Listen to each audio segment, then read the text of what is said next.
Good morning all of you. आज आप exercise 4.2 का क्वेश्चन नंबर 8 देखने जा रहे हैं। क्वेश्चन नंबर 8 में आपको डिटर्मिनेंट्स के वैल्यू को प्रूव करना है। डिटर्मिनेंट्स में कुछ डिजिट दिए गए हैं अंदर और उसे आपको a minus b, b minus c, c minus a के बराबर प्रूव करना है। इसमें आपको लॉ ऑफ डिटर्मिनेंट्स का यूज़ करते हुए इसको ऐसा जो है ऑपरेशन इसमें करने हैं कि आपको रिक्वायर्ड वैल्यू जो आपको लानी है, प्रूव करना है, वो प्रूव हो जाए। यहाँ पर आप देखें डिटर्मिनेंट्स में आपको वैल्यू ये दी गई है और आपको ये प्रूव करके लाना है a minus B into B minus C into C minus a. यहाँ पर आपको ये सोचना होगा कि a माइनस बी का फैक्टर या b माइनस सी का फैक्टर या c माइनस ए का फैक्टर हमें इसमें कैसे प्राप्त हो जाएगा, हम क्या ऑपरेशन करें, इसमें क्या जो है इसमें ऑपरेशन हो कि हमें a माइनस बी या b माइनस सी या c माइनस ए का फैक्टर हमें मिल जाए। यानी हमें जो रिक्वायर्ड है, हमें जो आवश्यक है प्रूव करना है, हमें उसको अपने जो है उसको हमें एम जो है वही हमारा एम होगा कि हमें क्या लाना है। तो यहाँ पर हमें जो प्रूव करना है वो a minus b, b minus c, c minus a लाने के लिए यहाँ पर अगर आप देखें तो यहाँ पर अगर हमें R1 में से R2 हम सब्ट्रैक्ट कर दें, यानी फर्स्ट रो से सेकंड रो सब्ट्रैक्ट कर दें अगर, तो हमें a माइनस बी नजर आने लगेगा और यहाँ पर भी a square minus b square नजर आने लगेगा जो कि a माइनस बी और a प्लस बी का फैक्टर है। तो यहाँ पर जो पहला ऑपरेशन किया गया वो किया गया R1 पे R1 माइनस R2। R1 में से R2 सब्ट्रैक्ट करने पर आपको 1 माइनस 1 0 मिला, a माइनस बी प्राप्त हो गया और a square minus b square मिला, जिसे हमने a minus B into a plus b लिख दिया है। फिर आप यही काम दूसरे और तीसरे रो के साथ अगर देखें आप तो क्या मिल सकता है, अगर R2 में से R3 हम सब्ट्रैक्ट कर दें तो b माइनस सी का फैक्टर मिल जाएगा और यहाँ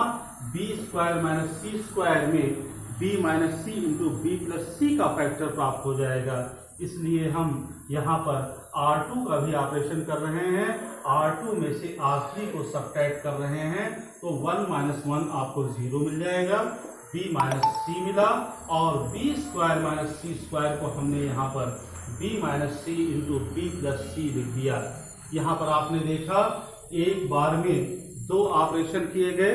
पहला R1 पे और दूसरा R2 पे, और R3 पे कोई ऑपरेशन नहीं हुआ, इसलिए R3 में जो एलिमेंट्स हैं वो लिख दिए गए।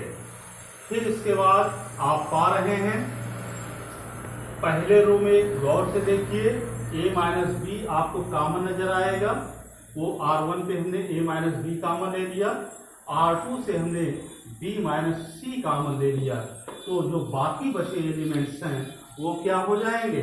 0 यहाँ बच गया, a माइनस बी निकल गया तो 1 बचा, a माइनस बी निकल गया तो a प्लस बी बचा। इसी प्रकार यहाँ पर 0 और यहाँ पर b माइनस सी निकल गया तो 1 और यहाँ b माइनस सी निकलने पर b प्लस सी, और तीसरे रो का एलिमेंट ठीक वैसे लिखा जाएगा जैसे कि जो है वो एलिमेंट है, इस पर कोई ऑपरेशन या कोई कॉमन नहीं हुआ है।